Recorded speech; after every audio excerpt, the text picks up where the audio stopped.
अस्सलाम वालेकुम। Special TV से मैं हूं सलमान खालिद।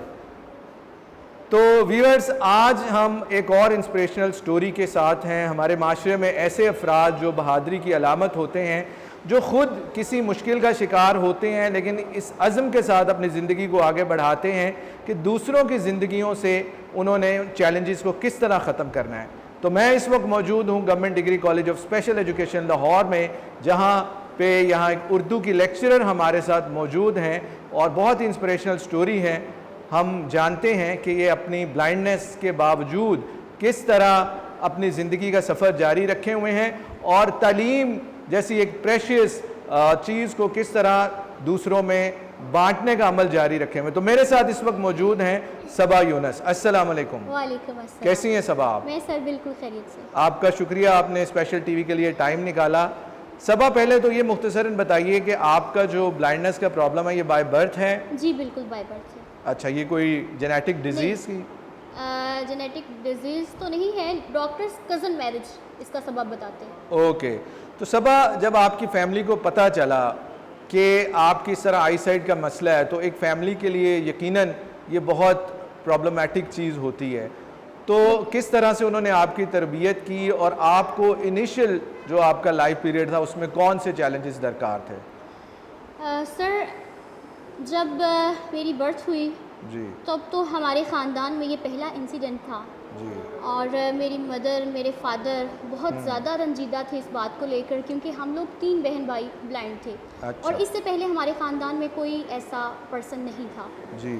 तो जब उन्हें पता चला, खैर अफसरदा तो बहुत हुए, चेकअप भी बहुत ज़्यादा करवाया, लेकिन डॉक्टर्स ने कोई तसल्ली बख्श जवाब नहीं दिया। वो इसका सबब कज़न मैरिज बताते थे। अच्छा। उसके बाद फिर मेरे फादर ने कहीं से सुन रखा था, जो हम लोग थोड़े बड़े हुए तो मेरे फादर ने कहीं से सुन रखा था कि ऐसे बच्चे भी तालीम हासिल कर सकते हैं। राइट। हम लोग एक गांव में रहते थे और वहाँ तो फिर आपको पता है कि बिल्कुल भी ऐसा कोई तस्वर नहीं था, क्योंकि मेरे फादर का लाहौर में आना जाना रहता था। तो इसलिए वो जानते थे कि ऐसे बच्चों को भी फैसिलिटीज़ मिल सकती हैं। ओके। तो फिर खैर कुछ ही अरसे बाद मेरे फादर की डेथ हो गई। उसके बाद मेरी मदर अकेली थी। अब इतनी बड़ी जिम्मेदारी उनके कांधों पर थी।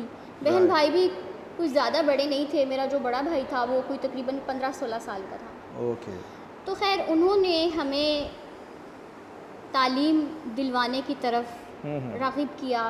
हम लोग लाहौर शिफ्ट हो गए, कुछ वजूहात की बिना पर गांव से हम लोग लाहौर शिफ्ट हो गए। ओके। तो फिर हमारे किसी रिलेटिव के रेफरेंस से हमें पता चला कि फ़िरोज़पुर रोड पे एक स्पेशल बच्चों का स्कूल है। ओके। वहाँ पर हमें हमारा एडमिशन करवा दिया गया। पहले तो मेरी बड़ी बहन को भेजा और मैं चूँकि घर में छोटी थी तो मेरे जो घर वाले थे वो इस बात के लिए बिल्कुल भी रजामंद ना थे। ओके। कहते थे कि हमारी तो घर की रौनक चली जाएगी। और कुछ फिर आपको पता है रिलेटिव्स की बातें, बिल्कुल ऐसे ही है।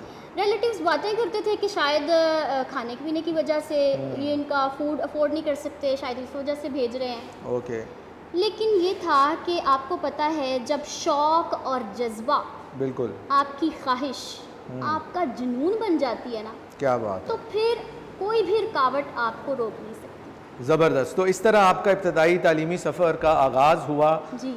तो ये बताइए कि आपकी तालीम क्या है? मैंने BA ऑनर्स किया है इन उर्दू। कहाँ से? किनेड कॉलेज फॉर वीमेन यूनिवर्सिटी। ज़बरदस्त।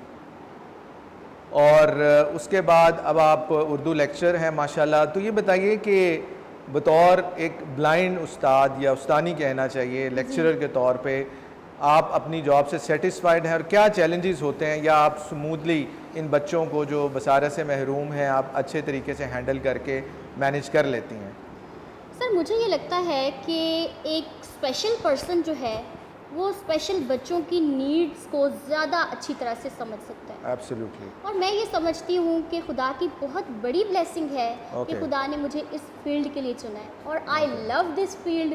और मैं ये चाहती हूँ कि मैं इसी जज्बे से, इसी पैशन से इन बच्चों को पढ़ाती रहूँ। हाँ, कुछ मसाइल हमें दरकार होते हैं, कभी कभार बुक्स का प्रॉब्लम हो जाता है। बच्चे आते हैं, हम डिपार्टमेंट हमारा कोशिश करता है हमें बुक्स प्रोवाइड करने की, लेकिन फिर भी बाज़ औक़ात कहीं ना कहीं प्रॉब्लम आ जाती है। खैर हम लोग रिकॉर्डिंग इन बच्चों को दे देते हैं या बिल्कुल। फिर हम बुक्स से पढ़ा देते हैं। चैलेंजेस तो सर हर एक की लाइफ में आते हैं, लेकिन Exactly. एक बंदा आम बंदे से ख़ास बंदा तभी बन जाता है जब वो इन चैलेंजेस को बहादुरी से और जांफशानी से जो है ना पार कर लेता है। चलें, ज़बरदस्त सबा, आपकी इंस्पिरेशनल स्टोरी बहुत ज़बरदस्त है। Thank you, sir. एकदम आपने अपना बतौर तालिब इल्म भी अपना सफ़र ज़बरदस्त तरीके से किया और उसके बाद आप प्रोफेशनली बहुत अच्छा अपना आउटपुट दे रही हैं।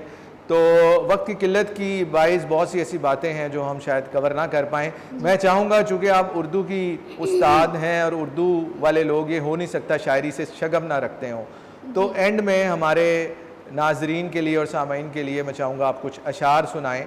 और क्या आप ज़ुबानी सुनाएंगी या ब्रेल में पढ़ के सुनाएंगी, जो कि बसारे से महरूम अफराद का पढ़ने का एक ख़ास ज़रिया होता है?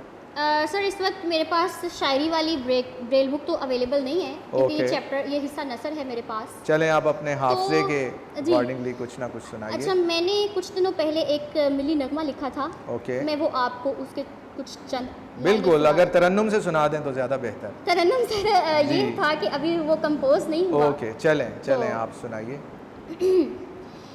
ये हुस्ने चमन तो है रंगे बहार, वाह, वतन तुझ पे मेरे दिलो जानिसार, क्या बात है, हसी सरजमी भी ये परचम तेरा, वाह लहू के कलम से है सेंचा गया, क्या बात। तो कुदरत का तोहफा हसी शाहकार, हिफाजत में तेरी बदन कट गए, लहू के समंदर में वो बह गए, क्या बात। हमें दे गए घर का चैनो करार, हमें दे गए घर का चैनो करार। मेरे मुल्क में गुल वफा के खिले, वाह, खुशी की अमन की हवाएं चले, आमीन, सफ़ेद दुश्मना को न हो इख्तियार, वाह, ये हुस्ने चमन तो है रंगे बहार, वतन तुझ पे मेरे दिलो जाने। क्या बात है, तालियां जी टीचर्स के लिए। बहुत ज़बरदस्त सबा। तो ये थी सबा यूनुस, जो कि government degree college of special education की एक पुरअज़्म लेक्चरर, जो अपनी डिसेबिलिटी के बावजूद अपनी एबिलिटी के बलबूते पे स्टूडेंट को तालीम की रोशनी बांट रहे हैं। इसी तरह बहुत सी दीगर इंस्पिरेशनल स्टोरीज़ के साथ आपकी खिदमत में हाजिर होते रहेंगे। तब तक के लिए अल्लाह हाफिज़।